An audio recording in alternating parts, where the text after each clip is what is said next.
Hey there, Rebel News listeners. Do you have a business or cause that you want to promote to the tens of thousands of regular Rebel News viewers? Now's your chance. Whether it's ads on podcasts like this one, videos, our website, or even our digital billboard truck, Rebel News has your advertising needs covered. It's easy to get started. Just head over to rebelnews.com/advertise. That's rebelnews.com/advertise. Fill out our form and find out how Rebel News can help spread your message today. Don't wait. Advertise with Rebel News. Reach freedom-loving patriots and support our independent journalism.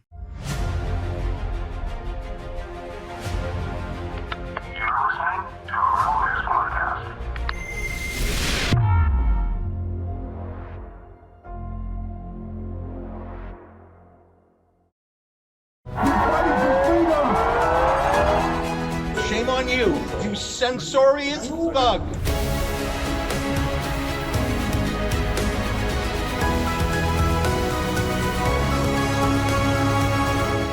Ezra Levant here in Luton in the United Kingdom. I'm with Tommy Robinson. Earlier this morning, he got out of prison where he was in solitary confinement for 7 months. Take a look at that. Do you know, I said thank yous. I thanked Elon Musk. I want to make sure there's so many people I need to personally thank. I want to thank the Petersons. I want to thank Tammy, who travelled to this jail but wasn't allowed in at the same time that they were cancelling all my visits. I've got so many personal thank yous to give out. I'll miss people and I'll forget people. Ezra Levant, I'm going to go see him now. Yeah. Ezra has continuously had my back. I think everyone needs a friend like Ezra from Rebel Media. He's continually helped me. He's helped my family and been in contact. Do you know they cut any contact with Ezra? I wasn't allowed any contact with him in there because they probably knew that he was the one man that could have helped. And I believe I'd have been out of jail if I'd have had direct contact with Ezra Levant. Tommy, it's great to see you. You had a bit of a shave and a haircut. We grabbed a bite of breakfast. You said a quick hello to the kids. Thank you for sitting down with me. I'm so interested to talk to you about your terrible experience, but in a couple of ways, a wonderful experience too. I want to talk both sides of it. First of all, welcome. No, thanks, Ezra. Thank you. Thank you as well.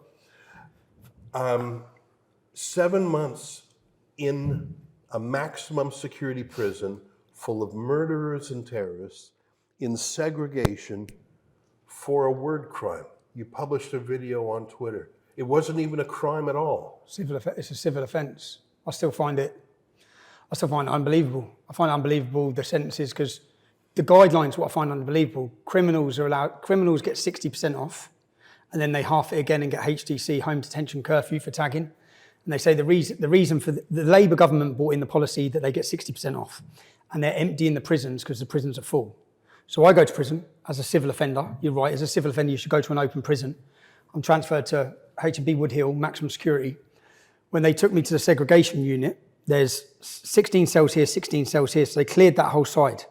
So they put just me on this side. So they let those prisoners go free? No, they give them, so when you go down, segregation in a prison is where you go for punishment. So if you stab someone, and there's some amazing, I have had a 7-month education of interviewing officers. Every officer I saw, I'm a journalist, I just interviewed and asked questions and watched and listened to radios, and so I could get information on what's happening within the prison system. I spent time on the separation centre, which is the prison within the prison built for jihadists, to see the facility, the accommodation. But the segregation facilities are where you go if you stab someone in jail. So you know there was recently a stabbing at Wood Hill Prison. The officer got stabbed in the head. Oh my God. Did you see it on the news? Right. It's only been in the news because of the Salman Abedi's brother attack. There's been some high profile, like terrorist attacks within the prison system against members of staff. And 2 weeks ago or 10 days ago, there was an attack on a prison officer. So when that boy stabbed the prison officer in the head, he gets put in the segregation unit. That's what the segregation unit's for. Now, to get them out, because the staff told me, they were bribing the prisoners. So because they're down segregation, they were saying, just forget whatever you've done, you can go back to the wing. So where they've gone down there as punishment for violently attacking people or any problems they've done in the jail, they were just all let out. And they're not allowed TVs down there. Yeah, they're giving them all TVs. They're getting them to move over to the other side of segregation, giving them TVs.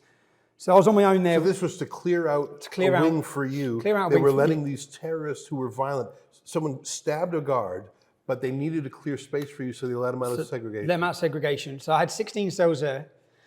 And then for the first 5 weeks, I just stayed there, 23 and a half hour lockup. I got taken out on the exercise yard on my own for 30 minutes. And this was why they were trying to work out what to do.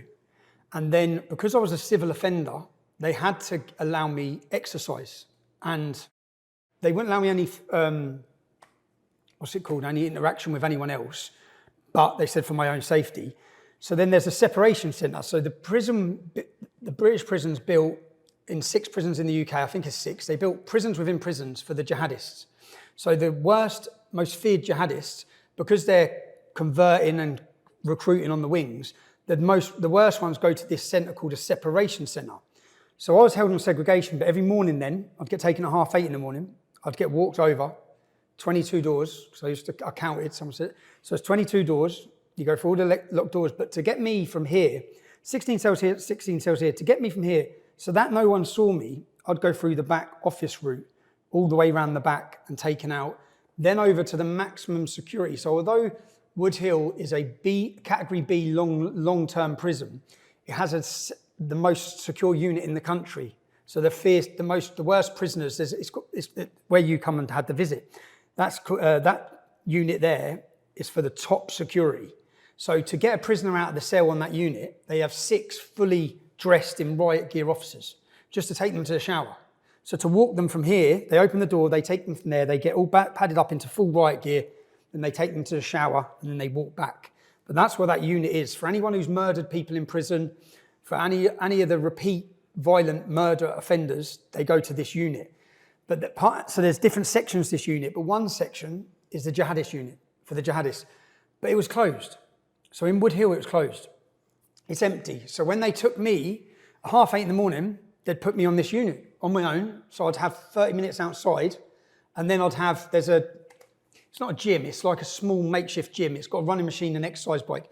So for the first 5 months or so, that's 4.5 months, that's where I was in the morning from 8:30 till 11:30 on my own. So the prison, I'd get locked outside, I'd walk around for 30 minutes. Then I'd get locked in this little gym, I'd spend 2 hours in there. But I got to see the facilities on the separation centre. It's like a travel lodge. You know a travel lodge hotel? Yeah. It's mad. I've been in 10 prisons. So prisons are not nice environments, the beds. So segregation centre, because you're down there as a punishment, there's nothing in your cell. There's just the blue mat, the bed.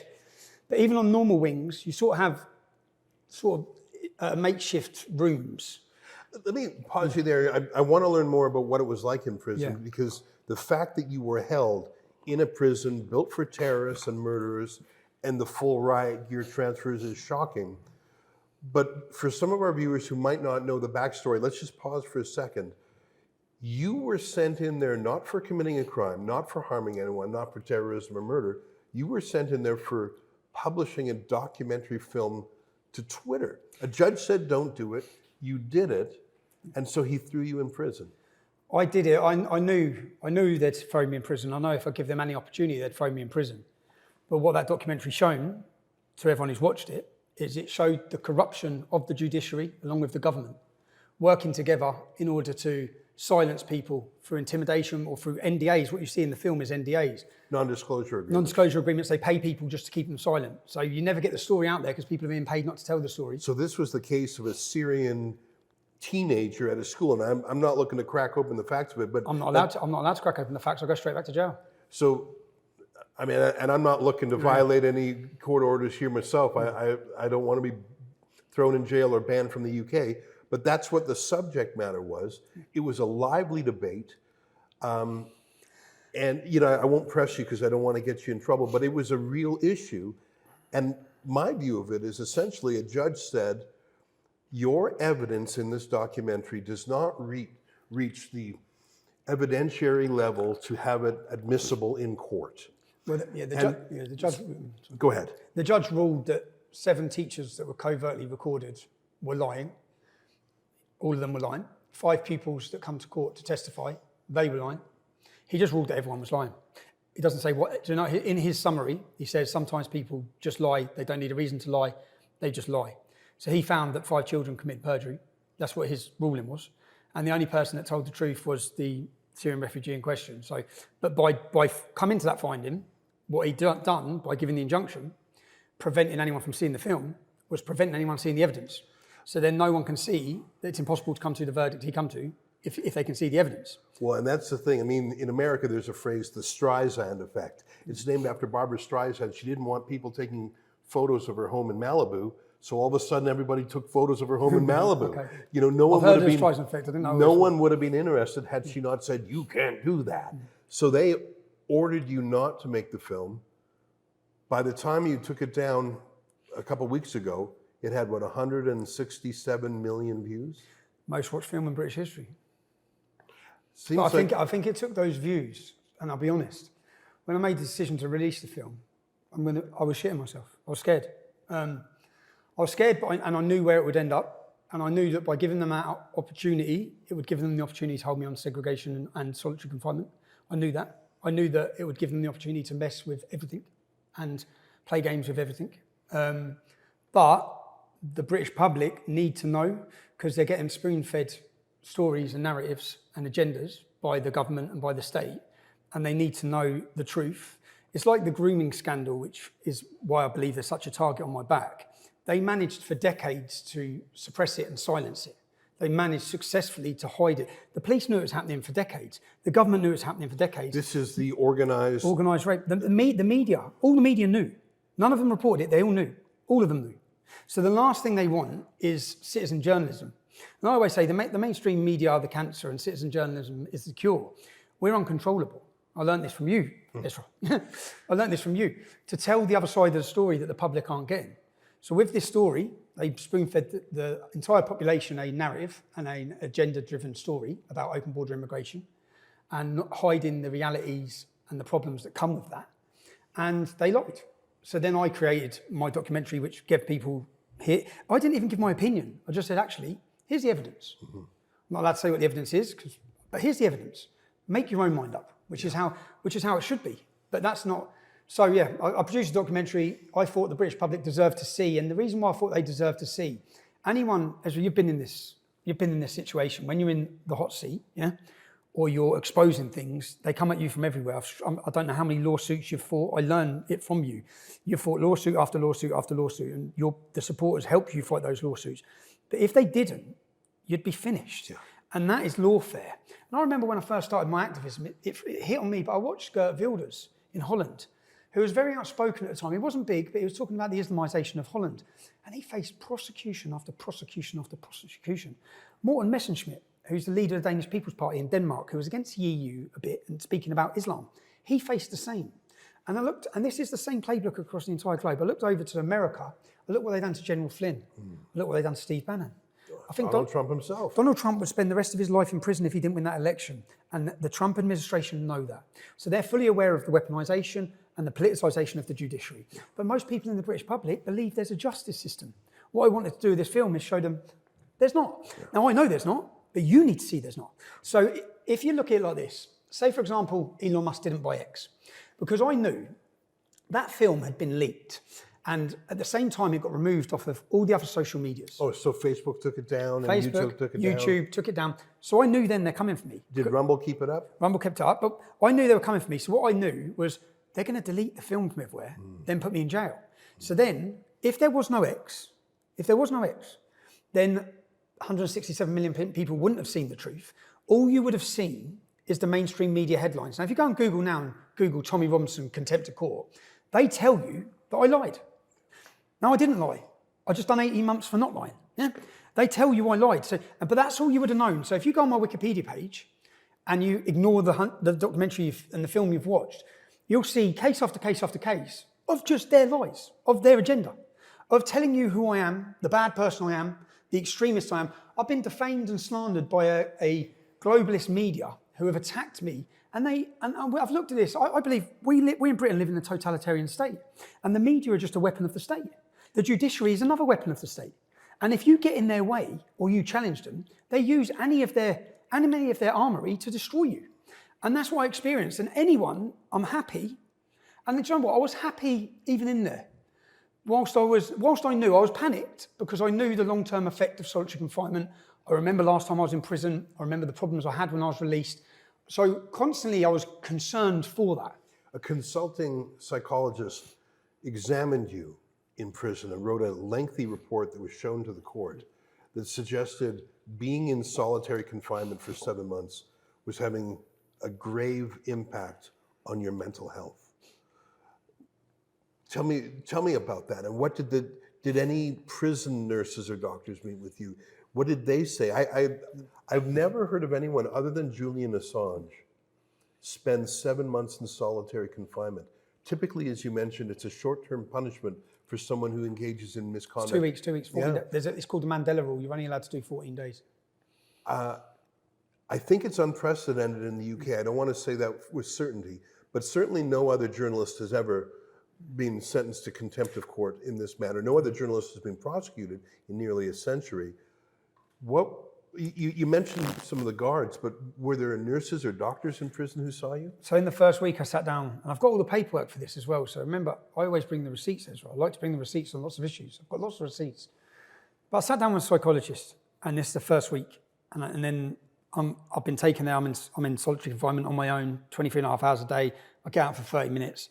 And I said to her, like, I understand, but you're the expert here, not me. What's this going to do to me? She said, this is going to be devastating to you. She told me that. So I said, okay. And I've got it in black and white. So I said, well, I don't want to be here. Yeah, I want to be out there. Like, as in, not even outside. I want to be outside. I don't want to be in jail. But and in the writing, because she wrote it all down, I said, I would rather physically fight every day. Yeah. So put me out there. I'm not asking you to separate me. So you're saying in the general population? Put me in the general population. So I want to clarify this, because I've been told this several times by journalists, well-meaning journalists who I think are misinformed. They claim that you requested to be put in solitary, and I don't think that's true. What's the truth? I've got the paperwork, Ezra. That we actually fought judicial review to try and get me out of solitary, yeah? Right. So never. So it was really a tactic by the prison governor, because she didn't control the prison. The prisons are controlled by the gangs. She didn't know where to put you. They brought me from Belmarsh to Wood Hill. When they brought me to Wood Hill, which is a maximum security facility, it has over 40% Muslim population. 50% of the prisoners are in there for murder. Many, many terrorists. A prisoner got beheaded. Oh my God. On the yard. You beheaded. Anyone who would kill you would become an instant celebrity. Do you know what they chopped his head off with? Check this. They chopped his head off, right? Is a Ukrainian, got done by Muslims. They chopped his head off and they used bed sheets. They had him out in the yard and they used bed sheets to continually get his head. Oh my God, that's medieval. They used bed sheets. But this is... The prison's out of control. But why take me for a civil offence to maximum security facility where 100%, they took me there because then you are totally in danger. We cannot keep you safe. So then they have the reason to put me on solitary confinement. But when I got there, I said, I don't want to be in solitary confinement. They said, so you go out on the wing? I said, yeah, I'll go out on the wing. And I've got it in black. And I said, I would rather, the reason being, I would rather physically fight every day, than have you be able to mentally destroy me from and their silent effects. So, and this is just go on Google and say, it's sensory deprivation. It's what it does. And that's not me thinking. And they played mind games with you too. Let me give you a personal example. I visited you once, and this was very early in your term, and you seemed in fair enough spirits. But I wanted to come back several times to see if you were declining. In one case, they accepted my request for a visit, but then they later canceled it. And I responded with all sorts of, I said, I'll sign a non-disclosure agreement. I'll commit to a binding undertaking. Like, I just want to get in and see how you're doing, and I wanted to talk to you. And I think they were playing games, saying yes, then no. They blocked everyone, and they blocked them last minute the day before. And they let people fly here from America, and then they blocked them. So this was all happening at the same time. This is about 8 weeks in, because it was towards Christmas or over Christmas. Was there a change? Like, why did they suddenly become whimsical and capricious? So, well, I believe it was after Dan Wootton's visit. Wootton visited me. He's a journalist. He's a journalist. And on that visit, I explained to him, when I was taken to Belmarsh Prison for the first week, I was held in the contingency suite, which is a solitary confinement block of 3 units. Yeah? So no one else is there. But the exercise yard for that is a little courtyard. And healthcare, which is the medical hospital wing, is above. Right. Now, when I was taken there, I used to walk out and all the nurses would come to the window and they'd all say, we're with you. All the staff were great everywhere. When I visited you, the prison guards seemed friendly. The prison, I believe that there's not enough recognition for the job they do. I don't think people quite understand how bad it is in there. The attacks, the violent attacks, the getting shit thrown in their faces, piss thrown in their faces. There was, when that officer got stabbed in the head, there was 3 attacks that day. Just that day, two prisoners are dead in the last 4 months in Wood Hill. That's in Wood Hill. In one 7-day period, just from remember, I'm not with the officers much. I'm getting trapped when I get walked across places, listening to their radios. One female officer had her nose broke. Another officer lost his teeth. Another officer was attacked with boiling water. That was in a 7-day period, just in Wood Hill. The prisons are out of control. That's just in the walking, when I'm walking from A to B. That's just me listening on the radios when I'm walking from A to B. Wow. I'm not spending 8 hours with them. Wow. That's me walking from A to B. But they were all at the same time. So they cancel my visits, and then I wait all day. So my phone, and I bring the receipts. When I was on the jihadist wing, I took the paper. So they've got paper with all their phone times of when their phones are on. So I took it. I've got it at home now. Yeah. I took it from the jihadist wing. Their phones go on at 6 a.m. and they're on till 11 p.m. at night. So they can phone anytime. I understand that you were limited. I was half hour in the morning, half hour. When your kids were at school or at work. Well, but then they didn't let me have a 6 in the evening one where they put it on for an hour. But then I'd wait all day. Now this may sound small, but when you're spending that 21 hours sat on a blue mat waiting, and you wait for that phone call, they just don't turn the phone on. I'm ready to kill someone. Little things. So I'm ready to kill someone. And I don't believe that, they had so many petty little manipulations like that. One or two, I can imagine. It stopped when the governor left. There's no way that wasn't part of a psychological campaign against you. It stopped when Nicola Marfleet left. So Nicola Marfleet resigned the day after my court case. She was a sadistic woman who was appointed to that position clearly for agenda She quarter. resigned, and all of the people that had been cancelled, the visitors, Dominic Szweski, Polish MP, they were allowed to come. You'd have been allowed to come once she was gone. She was blocking the visits, just messing. As I said, I knew when I was playing the film, I knew I'm putting myself in that position, so I shouldn't be moaning about it too much because I knew exactly what I was doing. But I also had this hope that the film would reach the masses because the film is far bigger than Tommy Robinson. The film is what's happening to whistleblowers everywhere. As I said, the weaponisation of the courts and lawfare being used as a weapon to suppress and silence people, which is what I've experienced the whole of my time, but I wanted everyone else to see it. And the film showed them that. And off the back of that film, as soon as I went to jail, it became very apparent quick from the mail I was receiving that it's had the adverse effect for what they hoped. I remember when you were going to court for your sentencing and you pled guilty. You basically said, yes, I did. I'm not going to deny. Ezra, do you know how pissed off? £84,000 was handed to those lawyers. Right? So we prepared to fight the case. So we prepared to fight the case. We crowdfunded that. We crowdfunded and we're ready to fight the case. It hurt me the whole time I was sitting in there. So we crowdfunded to fight the case. So I land back into the UK and I know I've got a warrant out from the High Court. So I land and they don't arrest me. So I say to my solicitor the next day, you need to ring them, I want to hand myself in. Because I can see what they're going to do here, yeah? We had the big rally on the Saturday. So she contacts the High Court and says, is there a warrant out? He wants to hand himself in. The judge says, no, there's not. Yeah. So the judge says no, okay? I go to answer bail for something else on the Friday at 1 o'clock. At 11 a.m. in the morning, the judge activated the warrant. So after saying there's not one, he activates it at 11 a.m. I go to answer bail at 1 a.m. I'm arrested. There's no chance for bail. So I was arrested to make sure I missed the demonstration on Saturday. Now that is the judge making a political decision. Because if I've got a warrant, I should be arrested. He held the warrant. So then the lawyers come down to see me, and do you know, I pled guilty. Anyone can watch what I pled guilty to. I pled guilty to the film going out in America. Yeah, I have evidence. I have video evidence from when the American journalists knocked on my mum and dad's door, because they videoed it, like they videoed everything. Yeah, when they knocked on my mum and dad's door, that they had come into possession of the film and they were playing the film. Yeah, so I was ready to fight not guilty. Also, the fact that the judge, Justice Nicklin, he didn't have me in court because he said he had COVID. Yeah, he didn't want to give out the verdict, so he said he had COVID. Then he emailed me the injunction. Now, email of an injunction doesn't constitute service. So I'd never had the injunction because they're supposed to use a service presider and have a stamp to say I've been. So we had a technicality argument to fight. But when I got down to when the KC come to see me, I was in Felixstowe Police Station. I said, you know what? Because they kept saying if I apologise. I said, A, I don't want to apologise, and B, I want to own it. I said, I'm sitting here now. I don't want to get off on a technicality. I don't want to get off on a technicality. And I don't want to fight and argue. Say I won. Say I did win. If I did win, the world would not have seen that film. So the world would not have seen that film. So I said, okay, I'll plead guilty to every single bit of it, but I want to own it, that I'd done it. for free speech. But yeah. Well, and I remember that day. I was in court that day. Oh, stressful. And you basically said, yes, I did it. And you flew, but you were in Spain. You flew to meet your fate. You didn't evade. You didn't run away. You flew to it. I flew to it without sounding cocky, without sounding stupid either. They walked straight into it. I played that film. They should have ignored it.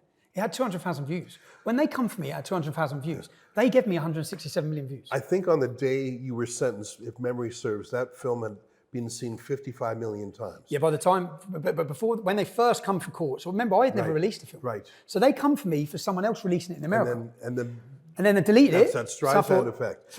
Yeah. Well, here's the thing. I remember saying to you, and maybe this shows that I'm a bit of a coward by comparison. I remember saying to you, I don't know if you remember me saying it. I said, look, declare victory. This thing's been seen 55 million times. No, I remember. And I'm not, but I'm actually here to say, I think maybe I was wrong, because I don't think I would voluntarily submit to 7 months in solitary. I don't know if I have the physical or mental stamina for that. But what that did, like you say, more than 100 million new people saw it. But your story of, I'm going to use the word martyrdom. Everyone knew you were sacrificing yourself for a principle, not for a financial gain, not for an immoral purpose. It's extremely rare for someone to offer their body as a sacrifice. If I may, it's almost Christ-like to say, I'm going to suffer for a principle. 100 million extra people saw it. Elon Musk starts tweeting "Free Tommy Robinson," and the entire cause of freedom of speech in the United Kingdom is accelerated. You spending 7 months in a form of torture, solitary confinement is a form of torture, I believe accelerated the vector of free speech and looking into these grooming gangs. Yeah, it was the grooming gang thing for me. You know, when I sat in there, it was the first week of January, I remember ringing home. I rang home and my son said, Dad, Dad. And he was shouting on the phone. I was like, what? He said, Elon Musk shared the film. Elon Musk shared the film. I was so excited. And then Elon Musk shared the rape of Britain. Mm-hmm. And you know, that work, remember. And it was because you were in prison. That's what, and I know in this country there's no free speech. But there's this facade of free speech. Yeah. They continually pretend we have free speech. We are North Korea, we are China, we are Russia. But we pretend to the country we're this bastion of free speech. 30 arrests a day for social media non-crime hate incidents. 30 a day. I don't know if you saw that when you were in Britain. I didn't, no. The Times of London reports 30 people a day are arrested for mean words. For mean words, well, they don't even deal with criminals. The point is there is a war being waged in this country on free speech, and many of the public are not even aware the war's going on. So I knew what I hoped and I dreamed. And I remember my son come on a visit and I said, son, because it's a difficult, you know, when I make a decision, my whole family have to pay. So I remember sitting the kids down saying, I want to do this. And it ate me up for 3 years. Remember, we're only gagged and we're only silenced if we let them gag us and let them silence us. And when they gave me that injunction, I didn't release the film for 3 years because I was scared of solitary confinement. I was scared of the consequences. I was scared of the effect on the family. And it ate me up for that amount of time. So then I sat the kids down, I sat the family down and said, I've got to release the film. Wow. I've got to release the film. And it's going to eat me up forever if I don't. And it still would have. So I can come out now and it's probably going to take me a little while to readjust anyway. I remember last time I had problems. I felt weird going back to my house. Oh. So I'll have that. But I may have had my time taken from me. I may have been incarcerated in a cell, but I felt free. I didn't feel free. And do you know what? When it was all kicking off with Keir Starmer, in that first week of January, I was sitting there thinking, I feel a lot freer than Keir Starmer does at the minute. When the world was hammering the Labour Party and as they should, and free speech in Britain. And so I know there's no free speech, and I know the tactics that have been used. And I'm not angry with what they've done. But I want the world to know. And right now, successfully, the world are fully aware that we live in a post-free speech era in modern Europe. There are other forces at work in the UK in addition to you. But I think that you are a part of the reason why there are now more scrutiny of the rape gangs than ever, why there's more discussion of stopping the migrant boats than ever, why freedom of speech is being raised, not just by ordinary Brits, but even the Trump administration is raising it with Keir Starmer for the second time. I think that in the backdrop, your imprisonment and the blatant prosecution of you for political trials, I really think that was an accelerant to these trends of Brits waking up. And frankly, the world. I mean, Elon Musk is not a Brit, but he told the world about that. He told the world about the rape gang scandal, and when he did, I remember the satisfaction. Do you know, like, because I could have gone to prison and no one watched the film. I could have done all this and no one watched the film. It's a big risk. I could have sat in there. I could have got killed in there. Had all these risks and all these things. I was worried about that. So was I, if I'm honest. But I had all these things I was weighing up. So at that moment in January, first week in January, I thought, fucking yes. Like, the whole world's talking about the torture and rape of British children, which has happened in every single town and city across our country. The whole world's talking about it. That's something we've been batting. I started my activism 16 years ago, and since the moment I started, I faced relentless attack and persecution from the state to imprison, lock up, defame, slander, destroy, to make me toxic, to essentially destroy me. And they would have had the last word. And I mean, we're talking a lot about Elon Musk, but were it not for X, or Twitter as it used to be called, you would not have a chance to rebut, to rejoin, to not just I wouldn't. So many people would be deplatformed. Everyone who was gone, everyone who was deplatformed. And do you know what? Elon Musk comes back and he believes in free speech. So he buys a platform for free speech. Our opposition, who hate us, they're all still on there. Yeah. He hasn't censored them. It's Right. great. That's the way it should be. But previous to that, everyone who challenged the globalist narrative or the globalist agenda, everyone, whether that be vaccines, whether it be transgenderism, whether it be any of these issues, they were blacklisted and they were deleted and they were cancelled. They were demonetised and they were got rid of. Yeah. And that was across unpersoned across all social platforms. And it's not just that it silenced you. There's something about a powerful, wealthy industrialist, the most famous man, our Thomas Edison, bringing you back to life politically, that defeats the alienation and the marginalization. Like, there's a social pain Ezra, that comes with being pushed into silence. But when the biggest guy around says, no, he's okay, it's sort of a signal to the other mean girls that they can't bully. But look what they've done to him now. I sat there worrying about him, if I'm honest. I was sitting there worrying about him. Yeah. I was sitting there thinking, geez, they're coming for him. Yeah. Wow, when I was watching what's happening in the United States and the stance he's taken. And it's the same with Donald Trump. When Donald Trump first stood for presidency, I thought, here's a billionaire. He's loved by everyone. And he steps into this arena and becomes, at the time, one of the most hated men in the world, in the first presidency. And I thought, he didn't have to do that. So then look at Elon Musk. He didn't have to do this. He's the richest man in the world. He didn't have to step into this. What do you benefit from stepping into this debate? Yeah. They come at you. So his belief in free speech, the only place in the world that has free speech is the United States of America. That's it. That's it. The rest of everywhere else is an embarrassment to free speech. So the other person, so I thank Elon Musk for raising the profile. I really thank him for his belief in free speech. I think in history he'll be remembered not for sending things up to space or Mars. I think it will be for free speech, because if we lose free speech, we lose everything. We live under tyranny already, but there's a little chance of fighting back against it, and that's only through platforms like X. I have a massive thank you to give to Jordan Peterson.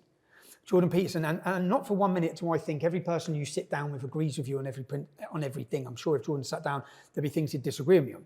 But for him to sit, and at that moment, when I come to Canada, to hear my story, do you know how many emails I received in prison and how many letters I received from people who didn't like me, but listened to my story on Jordan Peterson? Because what Jordan Peterson done as such an intellect is he brings a different demographic that we're usually ignoring you or believe in the media. Different circuit, different class, different country. And do you know how many of them watched my interview and then say, I then found Panodrama, I then found The Rape of Britain, I then found... It was a gateway interview. It's a gateway interview, as was Silence, the documentary, into our other content and work. And I'm not just saying it. That's why they want to censor it, because, you know... It opens the doors. Yeah, people start seeing, well, that's a lie. If the algorithm isn't suppressed, like I remember before they silenced you the first time, you had more online engagement than the Prime Minister or the Leader of the Opposition. All three of their parties added up. That's why they meddled with the algorithm. And that's why they deleted me off Facebook. They deleted me off Facebook over my Panodrama documentary. Again, it was a documentary. They deleted me off everything.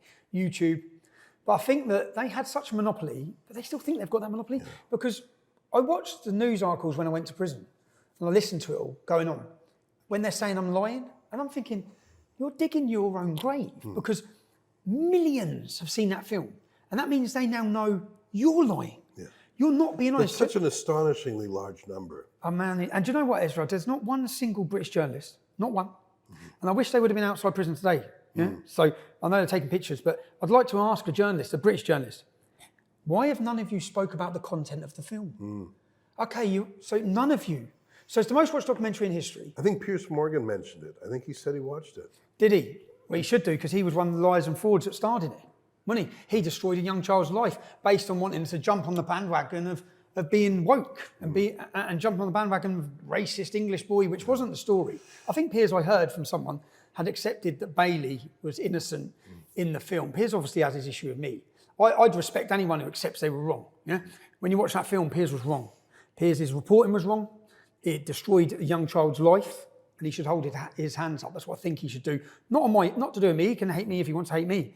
But we're talking about a 15-year-old child, Bailey was. Do you know about Bailey come visit me last week? Got an email. I'd love to read it. I got an email from the girl. There was one of the children witnesses. She got 11 A stars. She was a grade A student. She was studying law when she come and testified at court. Obviously, the judge found that everyone lied, including her. I don't know why a grade A student studying law would make something up before my involvement, but that's what the judge found. She sent me an email saying how, because she'd watched a podcast from me where I said, I probably shouldn't have allowed them to give evidence because I know what the system's like.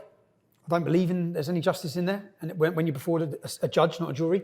So I know what it's like, and I knew they were going to rule against me, and I believe that girl dropped out of her law course, but she sent me a lovely email saying, Stephen, she's feeling guilty, because when I first knocked on her door and she told me the truth, that I said I wasn't going to back down and I was going to fight it, and now she felt guilty that I'm sat in prison. But she said, she listened to a podcast where I said I shouldn't have let her testify, and she said, I'm proud that I've testified, and if I could go back again, I'd do exactly the same again, Stephen. Well, I hope that you have an opportunity to have a good argument with Piers Morgan, because I know that he has said some things about you that I would call untrue and unfair. But they are untrue, But I think of all the British journalists in mainstream, I think he does abide a rollicking debate. And it's my hope that you appear on his show and just have at it. Might have to tell him to unblock me first. Yeah. Anyhow, that's just my own. I think that would be an amazing debate. And I think you would more than hold your own. I think you have a command of the facts. Yeah, Ezra, I have truth on my side, so I'm not sitting there debating anything other than the truth. Yeah. So I've seen you debate. I remember when you were on Good Morning Britain. Let me ask you, are there any people in mainstream media who are fair? I'm not even going to say sympathetic, but they're fair. And are they allowed to write about you? Because sometimes it's not just the reporter, it's their editor or publisher who says, we're not siding with the far-right, alt-right Tommy Robinson. Yeah, I don't think that those mainstream reporters matter anymore. I think they don't realise that. It's like the mainstream media are walking around, if I could give the analogy, that they're like someone with a terminal illness walking around. They're dying. Yeah? And it must hurt them that they're the old God and we're the new God. Yeah? And people don't turn to them for their news. They don't get 167 million views on their reports. They don't get however many views we're going to get on this, Ezra. Yeah? I want to ask you a question that is the scariest question of all for me. I love the law. I went to law school. I practiced briefly as a lawyer. The fountain of our law, even in Canada, is the United Kingdom. This is where it started, the Magna Carta. We look up to the UK. But I am reluctantly and against my wishes coming to the view that you cannot get a fair trial in this country. That between the police, the prosecutors, the courts, that it's what Stalin's secret policeman Lavrenti Beria once said, show me the man, I'll find you the crime. As in, they're going to find something about you. The day after a judge said you could leave prison, They come in again. They filed 2 bogus charges against you for taking pictures of paparazzi. There's another charge against you for not giving your password on your cell phone to police without a warrant. I think that you have become an enemy of the state, and I hate to say this because I love the United Kingdom and I love the law, but I do not feel that Tommy Robinson can get justice in this legal political establishment. What do you say to that? I know I can't, so I don't even think it.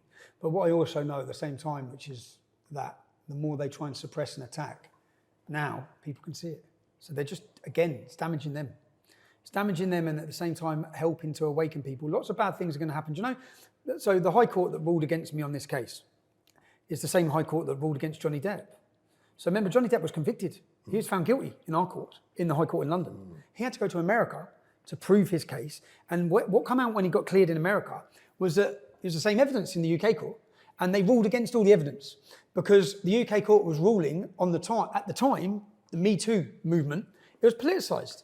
So he didn't get a jury in the UK court. He got ruled against by a judge, ruled against police officers' evidence, ruled against all the evidence. Johnny Depp, if he didn't go to an American court, would still be hated as an abuser of his wife. Yeah, his name was cleared. Okay, he had to use the American court system. I used X. Well, and you know, here's the thing. Cheers, Elon. Yeah, and in the court of public opinion. Yeah. Right? So in these courts, it's pretty certain now. People can see there is no justice system. Yeah. There's a legal system, and it puts a target on people it doesn't like, and then it uses any way it can to break. I've never seen lawyers charge more than in the UK. It's astonishing. I feel sick thinking about what they took, even from when I went guilty, because I'd already paid them for the trial, and it was 2 days, so it's the same money. But I feel sick at the cost of all of it when I think about all of it. And I think that there's no access to justice for, the crowdfunding has come to your aid, but no normal person. Do you know what I'm grateful for? The crowdfunding, I'm grateful for the help in America, because as long as you're still in the fight, and I looked at it, you only lose when you stop fighting. And we've carried on fighting, and we will carry on fighting. Not everyone would endure 7 months in prison, though. I mean, that is a unique thing. It was a long day at work, Ezra. Because that's how I viewed it. I viewed it at the time as like, I'm in a position now. It's not a position I don't think I've chose. I've ended up in this position where through me, it's exposing so much. And if they want to attack me and continue to expose it, and then when I got into prison, I thought, right, I'm now in the maximum security facility. I'm getting to see the facilities the jihadists have. I've got a million stories. I interviewed all day and I thought I'll make the most of this. So any member of staff, remember, I didn't have the same members of staff, so I literally probably saw every member of staff because they were all on overtime. So to walk me from A to B, I'd have 2 different staff every time I opened the door. And then they just walk me over. I walked to meet you that one time I was let in. It was a very long labyrinth through. Let me confirm. You never put eyes on another prisoner. They never put eyes on you. One prisoner, which was when. So they didn't take me over to the exercise yard. So they put over to the high security unit. So they put me out on the yard. And at that time there was a prisoner, mad story, called Joe Outlaw.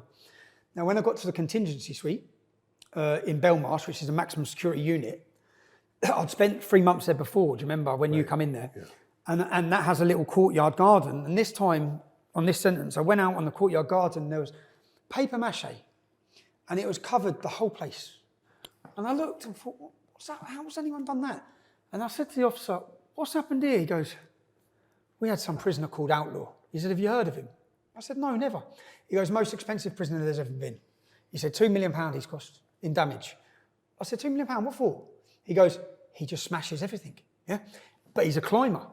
I said, okay. He goes, he can climb anything. And this officer was like, I said, what was he like? He goes, really nice lad. I said, okay. I goes, what's he in for? He goes, he's IPP.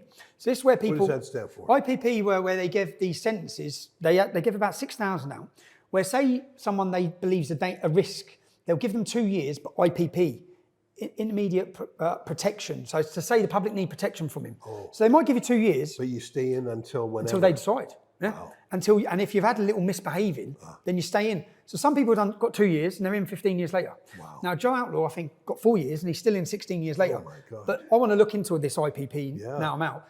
But he then has, and I said to him, he goes, he smashed the window out of the cell and he made a catapult and he covered every window. And I'm looking thinking, that's some pretty good going. And then when I get put on this, when I'm on segregation, someone was put underneath me. There was never anyone there, then someone was underneath me because I could hear. Yeah. And then they put me out in the yard. So as I'm out in the yard, I heard, Tommy. I've walked over and I can see through the gap in the window. And he said, Tommy, he goes, my name's Joe Outlaw. He goes, I'm an activist like you. I said, Joe Outlaw? I said, you was on the contingency suite in Belmarsh. He goes, yeah. I said, yeah, I've just come from there. You smashed everything up. And he goes, yeah. And he goes, I've done 6 prison roofs. Oh And my I said, God. what do you mean? And he starts getting up clippings, showing me the window. Oh my And he's God. climbed on the roof. He said, do you know how many people are dying, Tommy? How many prisoners are killing themselves? So I have the utmost respect for someone who sacrificed himself, which is what he's told me. He said, spoke to me about his upbringing. He sacrificed his own position to fight the system, to bring to the attention of the country IPP. So he's got on the roofs of jails, he's smashed entire things down, and he's wrote IPP on the roofs, and then he's sunbathing, and there's pictures of him. He's doing all this. Do you know how long he spent in segregation? Because they're destroying him, they're breaking him. Yeah. So he was down there, and he's only been put there. He spent 9 months on the contingency suite, so he had gone 18 months. And they're 18 months, and he probably will never see the light of day again. And that's to break him. But I spoke to him, Joe Outlaw, so free Joe Outlaw. Look up Joe Outlaw's story. Wow. That's the only person I spoke to. And I spoke to him for 1 hour, and then once I realised I'd spoke to him at the window, I never got out again. Oh. And then they moved him. Yeah. Wow. Well, I mean, I bet for both of you it was the first human interaction. It was the first person I'd seen, yeah. First person I'd seen to speak to. And I said, it may sound, because they said, it's just, I don't know. I had the 3 hours out, but I was on my own. Yeah. And then 21 hours just on my little blue mat bed thing. Wow. You're being very generous with your time. I know you want to get home, and it's almost noon, and you got other things to do on your first day out. I just want to see the kids. I just want to ask you about 2 more things, and then I'll be done. One of the things that's accelerated when you were away is other prosecutions for people saying hurt words. Like Lucy Connolly, the spouse of a Conservative Party councillor, made a tweet after the Southport stabbings, and it was intemperate, it was a little rough. She took it down within hours, but she was sentenced to 31 months in prison, and that was upheld in court. Did you follow that in prison? Do you have thoughts on that? I followed it. Lucy Connolly is not a criminal, in my eyes, in the whole country's eyes, I reckon. She's a mother. She was angry, as were many in this country, angry and betrayed. As migrants coming off boats, £15 billion is being spent. Working class families can't feed their families, old age pensioners can't heat their homes, and hotels are being flooded and filled with migrant men, many of whom are sexual offenders, gone on to rape, gone on to commit terrorism. So when that attack happens, I wasn't aware at the time, but Lucy Connolly lost her own child, I believe. So she's lost her own, and it triggered things for her. And everyone, what social media is, it's like shouting. And then she shouted, yeah? And then she realised it was wrong, and she deleted it. Now, even if the state and the government, because it was all political, because they got the courts within 48 hours to imprison all these people. Yeah, I've never seen that before. It's never happened, man. Never seen that for actual crimes. For actual criminals. So everyone under 30 words and said a few words on Facebook or social media were locked up in prison. Now, if they say that was justified, well, so far she's done a year. She's got a 12-year-old daughter. Send that woman home. Do you know, if I had the option, because I got out 4 months early, I'd have done my 4 months. And let her go. Let that mother go. Wow. And the thing is, the state decided to look up English and British mothers, fathers, grandfathers. Peter Lynch was murdered by the state. Right. He was a granddad. They weren't criminals. These people were just, and their anger was justified. Yeah. They're so angry, and the country is so fed up. And they were lied to. They were lied to about the nature of the stabbings. They were lied to. They were lied to, and the government. I believe it's come out since I was in here. Remember, Keir Starmer stood on the news everywhere saying it was the far right, and it was the far right, and it was the far right. And it's come out now that there was no far right. Yeah. It was angry people in every town and city, because the whole country's angry of the government's failures. And rather than address the reasons why people are angry, they just blamed it on far right ideology, locked everyone up. But my thing is, you see, locking up Lucy Connolly, you see, locking me up, locking Peter Lynch up, doing it so high profile, doing it so public, and not backing down recently. Right. That's to scare you. That's to scare the public. You're supposed to be scared into silence. You're supposed to be too scared to say anything on social media, too scared to attend demonstrations because they were locking up people for peacefully protesting. And I think the only response to that, which is what I took satisfaction with my film, and if you want to do a service to the people who are being silenced and being imprisoned, then show a show of defiance on the 13th of September. We're going to hold the biggest celebration of free speech, a festival of freedom, happening in central London, with guest speakers. Ezra, you coming? I'd love to. From Canada? Yeah. It's going to be, we've got speakers agreed from Canada. September 13th? September 13th. Some high-profile MAGA representatives coming from America. We've got Polish politicians, Danish politicians. We've got people coming from everywhere. German, AfD politicians. In a show of defiance that they want to take our free speech. With this film, if you want to gag me and take my free speech, the world's going to know about it. Let everyone in Britain, if you're fed up of the suppression of speech, if you're fed up of the attack, the war being waged upon our country and our people, the flooding of our nation, the fact you can't get a dentist appointment, yet migrants are straight to the front of the queue, the fact they're just flooding this country and old age pensioners can't heat their houses, yet, as I said, 15 billion is being spent on these hotels. All of these things. Keir Starmer's got in, going to stop it. He's not going to stop it. It's against his ideology. He wants it. They're not going to oppose it, so it's all bullshit. But I think that people, rather than coming out in anger, we've showed with the United Kingdom, which I think terrified the establishment. They want us to be this rabble-rousing group. They want us to be a group of thugs. We're not. They don't define who we are, we do. In our last 3 organised demonstrations, we had a festival, atmosphere, music. We united this country like no one's seen. We're not just going to unite the country. On the 13th of September, we can unite the world. People are coming from everywhere. It's going to be Unite the Kingdom /MAGA/Mega. I'm excited about it. And for me, we need to start where we left off. Prison hasn't derailed our movement. We were building a cultural movement. In fact, it hasn't just derailed it, it's accelerated it. And you're going to see that on the 13th of September. I'm excited about a lot of the work I can do. I'm excited that my team at Urban Scoop are still there. And you know, I'm excited because during this imprisonment, people, journalists, commentators who would never have spoke up are now speaking up. There's been a mass shift, and I've seen that shift myself, and certainly the Labour Party and the Conservative Party saw that shift in the votes for reform, yeah? But I've physically seen that shift on the street by the reaction I receive and the people talking about things and the people watching things. So the mood of the country and the mood of the nation has changed, and that's given confidence. And the Overton window has continually shifted.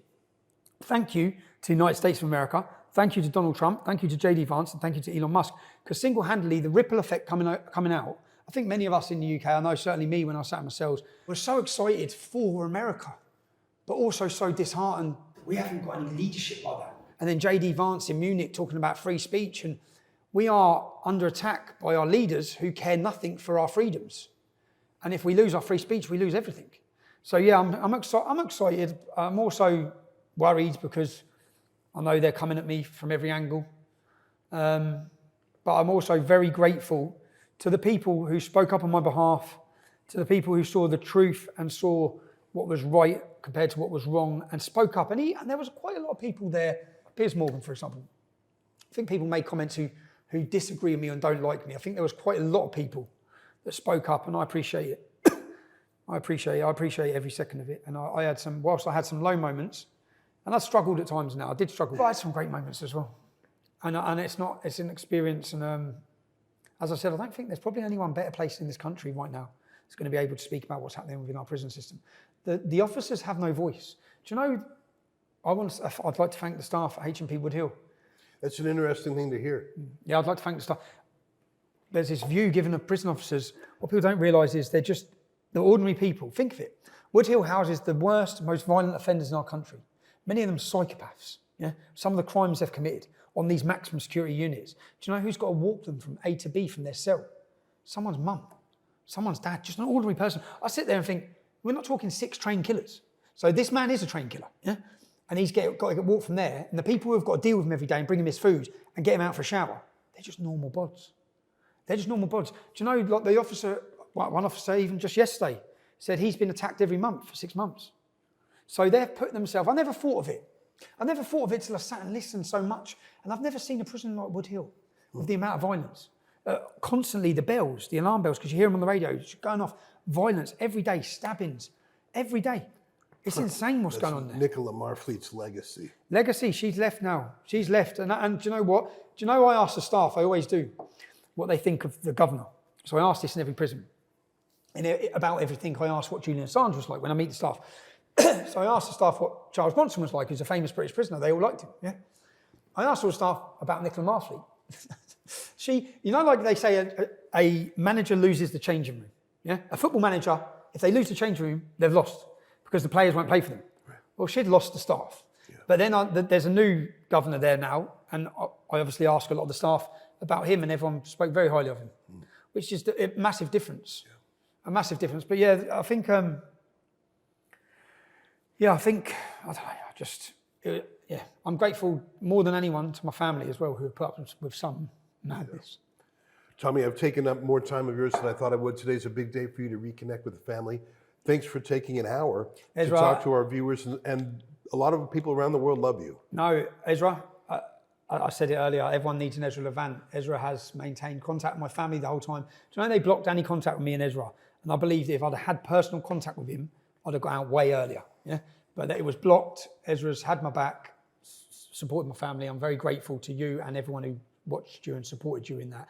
So if you're one of the people, I'm grateful. And do you know everyone who just wrote me a letter? Just know, because I felt bad because I couldn't reply.